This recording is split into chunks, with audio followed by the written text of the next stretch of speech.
Good morning everyone. जय हिंद, जय श्री कृष्णा। हम लोग का जो सेकेंड लेक्चर है जिसको आने में थोड़ा सा टाइम लग गया था क्योंकि थोड़ा तबीयत ख़राब हो गया था। आगे का पीछे का जो थंबनेल था फर्स्ट लेक्चर में, उसमें बच्चों ने क्या किया था कि एडिट करने में कुछ गलतियाँ कर दी हैं। जैसे मैं थंबनेल में उन्होंने लेक्चर की जगह पे लेक्चरर कर दिया है, तो थंबनेल में छोटा सा मिस्टेक है। हम कोशिश करेंगे कि उसको सुधार दिया जाए।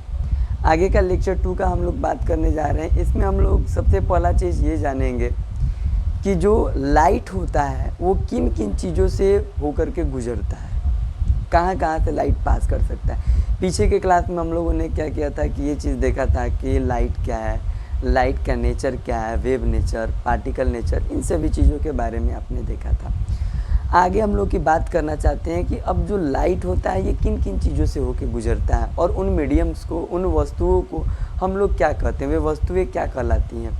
ठीक, आगे की हम लोग बात करते हैं। सबसे पहला चीज़ कि ट्रांसपेरेंट ऑब्जेक्ट, यानी कि जिसको हम लोग पारदर्शी वस्तुएं कहते हैं हिंदी में। सबसे पहला चीज़, ट्रांसपेरेंट ऑब्जेक्ट होता क्या है, पारदर्शी वस्तु होता क्या।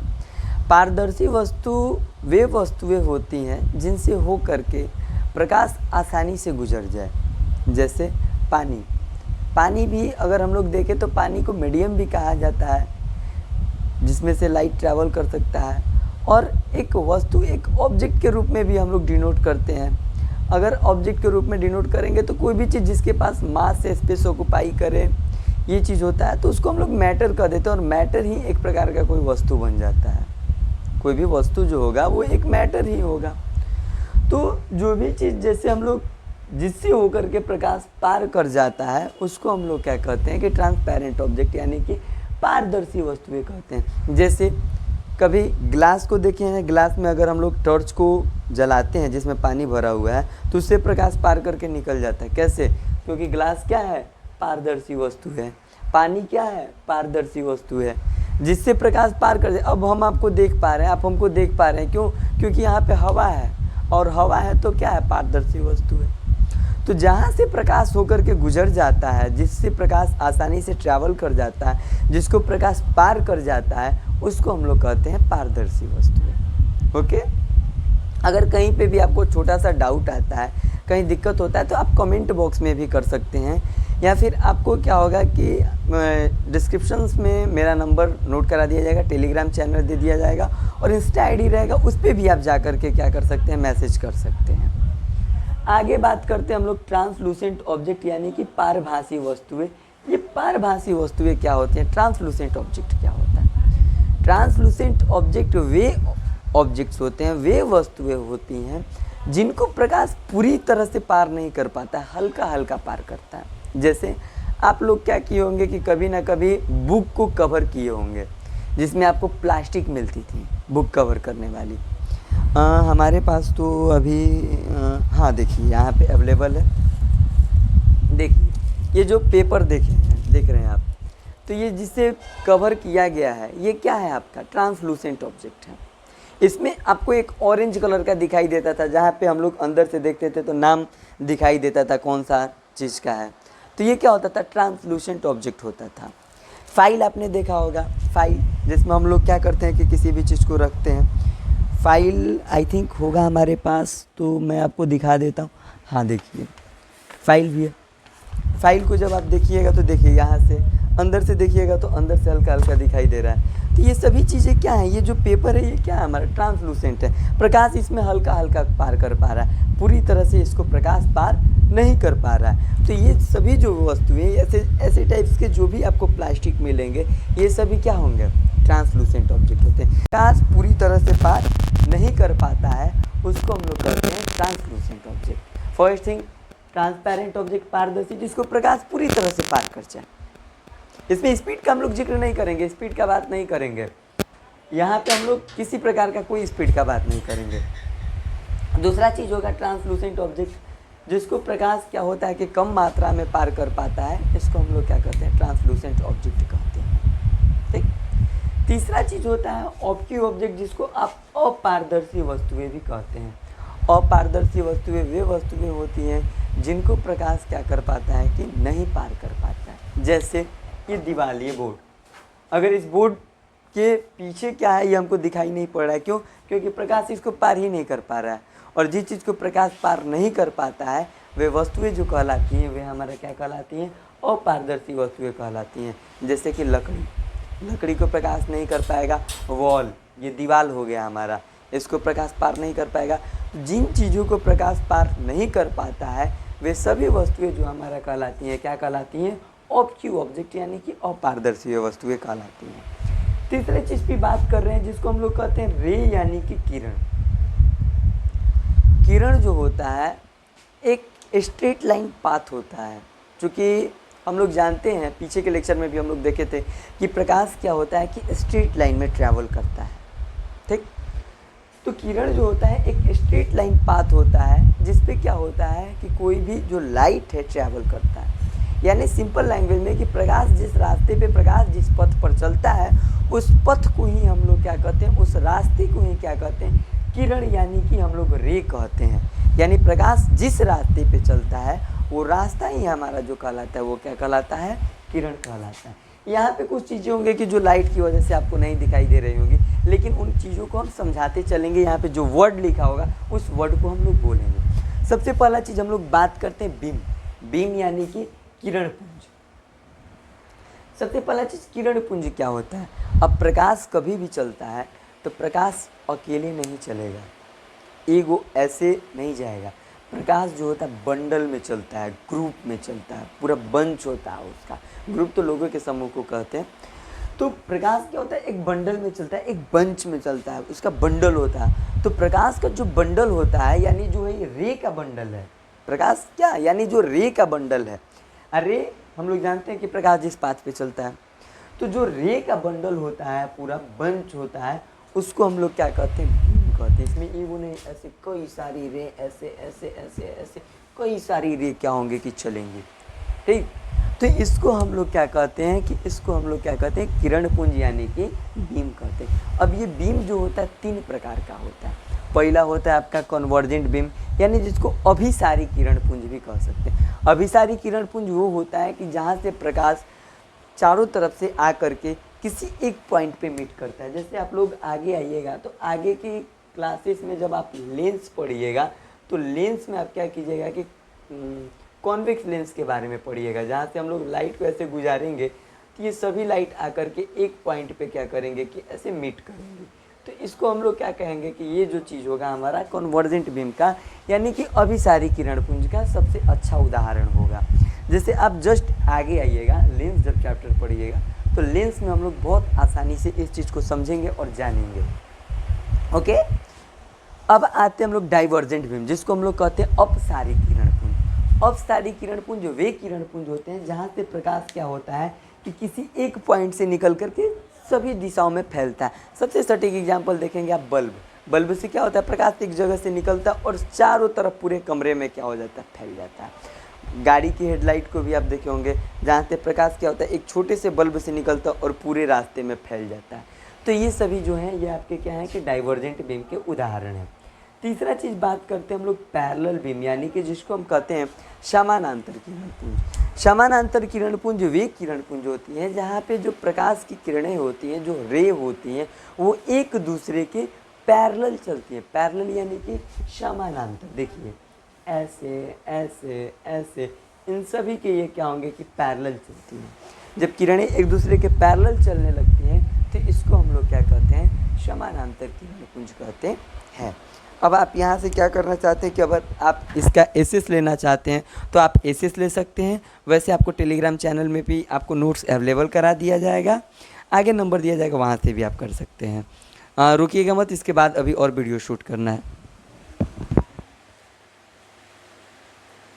चलिए अब हम लोग बात करने जा रहे हैं reflection of light. Reflection of light यानी कि जिसको हम लोग कहते हैं प्रकाश का परावर्तन। परावर्तन का मतलब सिंपल सा लैंग्वेज में जो बोर्ड पे लिखा है आपको समझने के लिए, the process of sending back the light rays which fall on the surface of an object is called reflection of light. Generally भाषा में समझिएगा। स्टार्टिंग में हम लोगों ने क्या पढ़ा था कि प्रकाश ऊर्जा का एक रूप है जिसकी सहायता से हम किसी वस्तु को देख पाते हैं। प्रकाश जब किसी वस्तु पर पड़ता है, ध्यान से सुनिएगा इस बात को, कि प्रकाश जब किसी वस्तु पर पड़ता है और पड़ने के बाद जब टकरा कर उससे आकर हमारी आंखों पे पड़ता है तब हम किसी चीज़ को देख पाते हैं। यानी प्रकाश का परावर्तन हमारा ये कहता है कि प्रकाश का किसी वस्तु से टकरा कर उसी माध्यम में लौटने का प्रक्रिया जो होता है, प्रोसेस जो होता है, जो फिनोमिना होता है, जिसको आप घटना बोलते हैं, ये घटना जो होता है हमारा क्या कहलाता है? प्रकाश का परावर्तन कहलाता है। यानी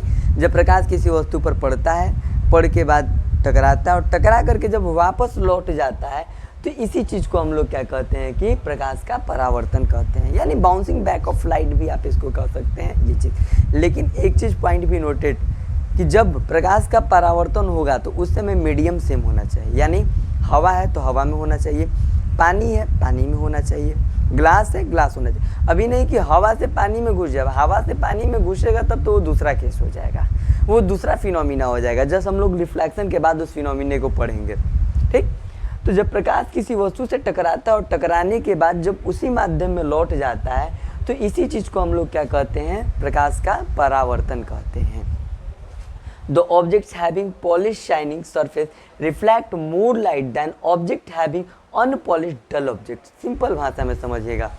जब आप क्या कीजिएगा कि जब आप देखे होंगे कि घर में जब तक पुट्टी नहीं हुआ होगा, हम लोग क्लास देखिए पहले क्या है कि इधर देखे होंगे तो दीवार है, तो जस्ट वीडियो हम लोग को बनाना था तो हमने क्या किया कि वाइट का इस पर परत डाल दिया, वाइट का हम लोगों ने क्या किया था? पेंट करवा दिया। क्यों? क्योंकि लाइट रिफ्लेक्ट करे, जितना बढ़िया पॉलिश सरफेस होगा उतना ही अच्छा लाइट का रिफ्लेक्शन होता है। जैसे जब नई चमचमाती कार होती है तो उसमें हम लोग अपना फेस देख लेते हैं, क्यों? क्योंकि एकदम पॉलिश्ड, एकदम क्लीन सरफेस होता है। लेकिन जब पॉलिश सरफेस ना रहे, डल रहे, अब मिट्टी में अपना चेहरा देखिए, दिखाई देगा? नहीं दिखाई देगा। क्यों? क्योंकि पॉलिश्ड है ही नहीं। लेकिन जब पॉलिश्ड होता है तो उससे लाइट का रिफ्लेक्शन क्या होता है कि बहुत अच्छा होता है।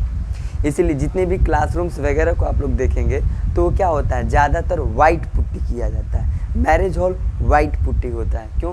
क्योंकि लाइट का रिफ्लेक्शन हो, पॉलिश्ड हो। जब लाइट का रिफ्लेक्शन होगा अच्छा इमेज बनेगा। अगर लाइट के रिफ्लेक्शन की बात करते हैं तो silver metal is one of the best reflector of light. जब आप लोग देखे होंगे कि मिरर आप लोगों ने सभी लोग देखा होगा, जस्ट अभी मिरर दिखाएंगे। देखिए हमारे पास ये मिरर है।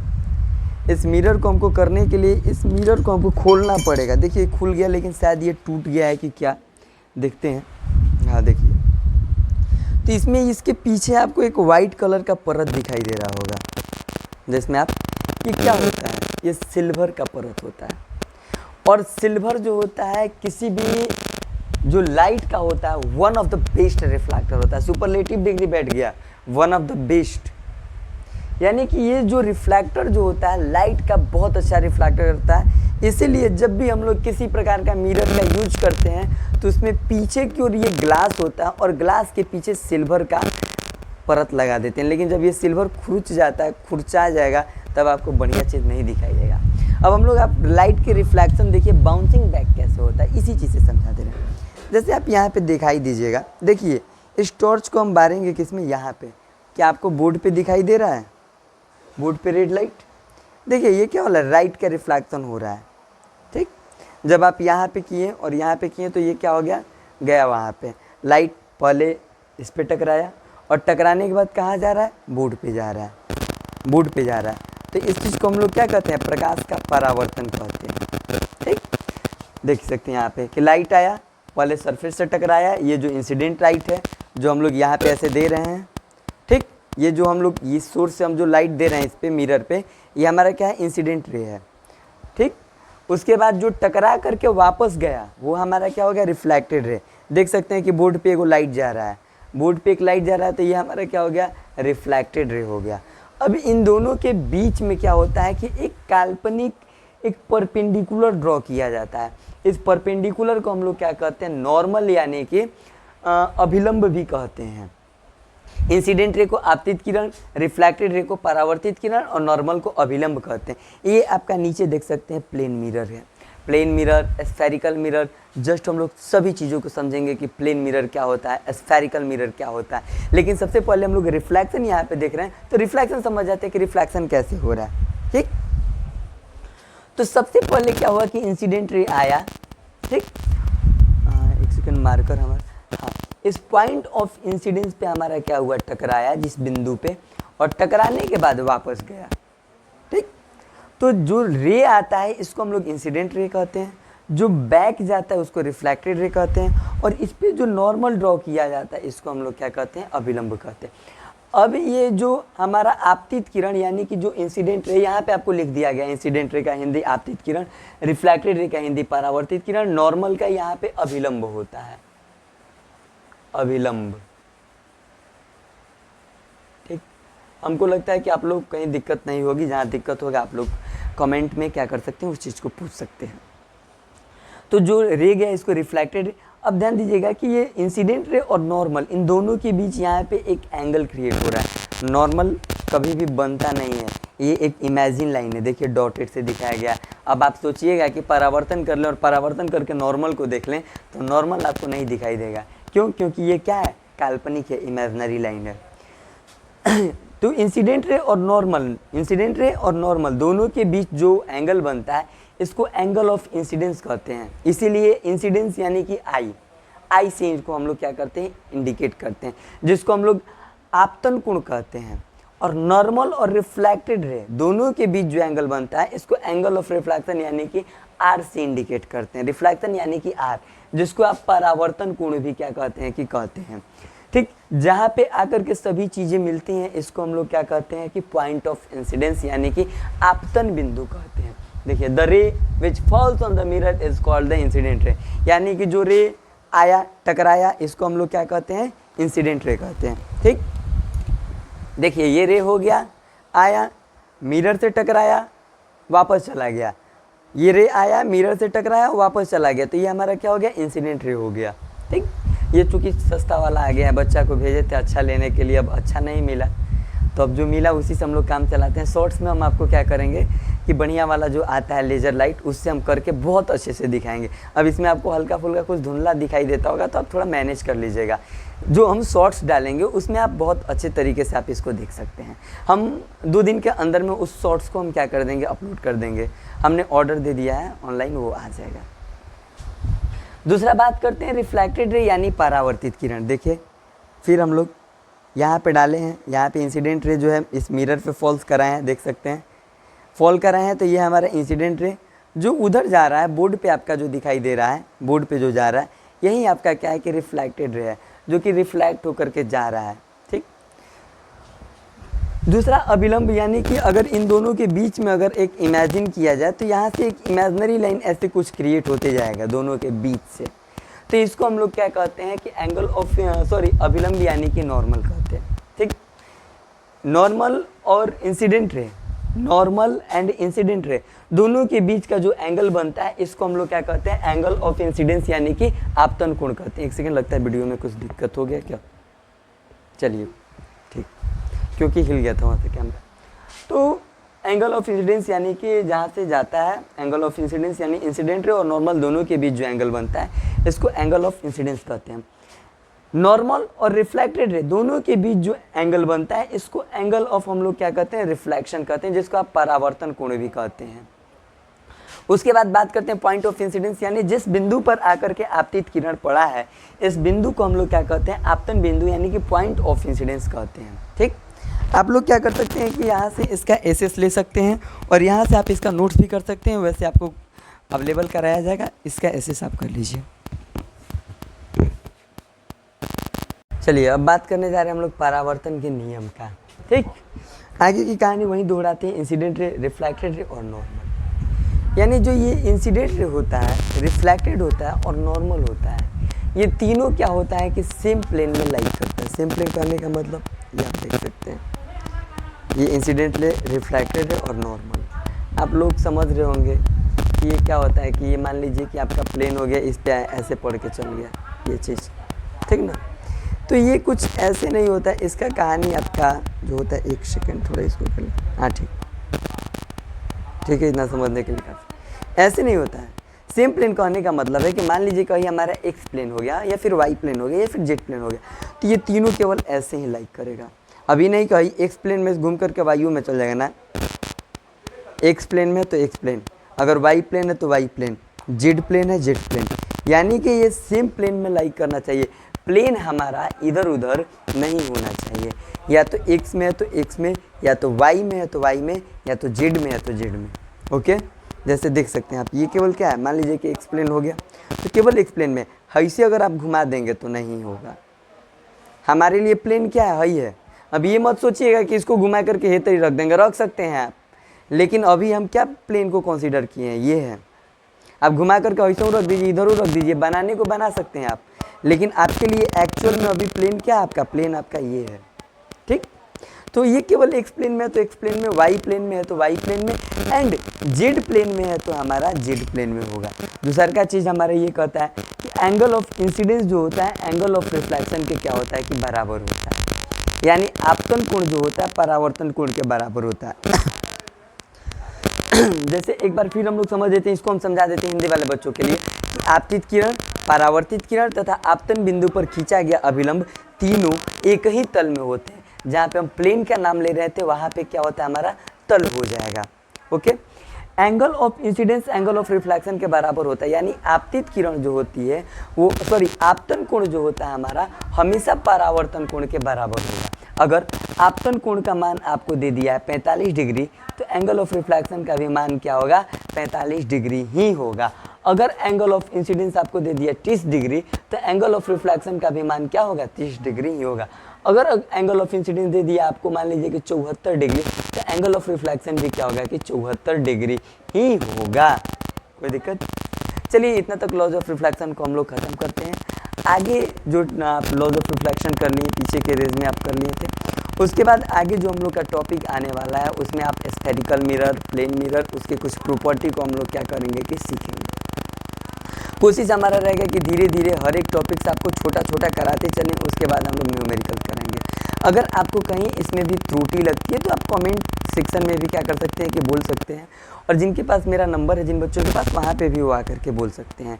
आपका जो हिंदी और इंग्लिश का अगर जिसको नोट्स चाहिए होगा वो कमेंट में मैसेज करेंगे, हम उनको क्या करेंगे कि डिस्क्रिप्शन में, अभी चूँकि हम लोग का टेलीग्राम चैनल नहीं बना हुआ है, चैनल अभी न्यू है यूट्यूब पे, तो धीरे धीरे आपको टेलीग्राम चैनल ये सभी चीज़ें क्या कर दी जाएंगी, अवेलेबल करा दी जाएंगी। हाँ, जिन व्हाट्सअप नंबर से आप मेरे व्हाट्सअप पे कांटेक्ट कर सकते हैं, व्हाट्सअप नंबर है हमारा 8292307944। आप यहाँ पे भी आप क्या कर सकते हैं, मैसेज करके हिंदी या फिर इंग्लिश का अगर नोट्स आपको चाहिए तो आप यहाँ से भी क्या कर सकते हैं कि नोट्स आपको मिल जाएगा। ठीक, इतना के लिए जय हिंद। आप लोग इसका एसएस क्या कर सकते हैं कि ले लीजिए, आपके नोट्स में भी ये भी क्या करेगा, काम करेगा। इंग्लिश मीडियम वाले बच्चे यहीं से नोट्स करते चले, और हिंदी मीडियम वाले बच्चे क्या करें कि इस नंबर पे क्या करें, मैसेज करें, हिंदी में उनको नोट्स क्या कर दिया जाएगा, दे दिया जाएगा। जय हिंद।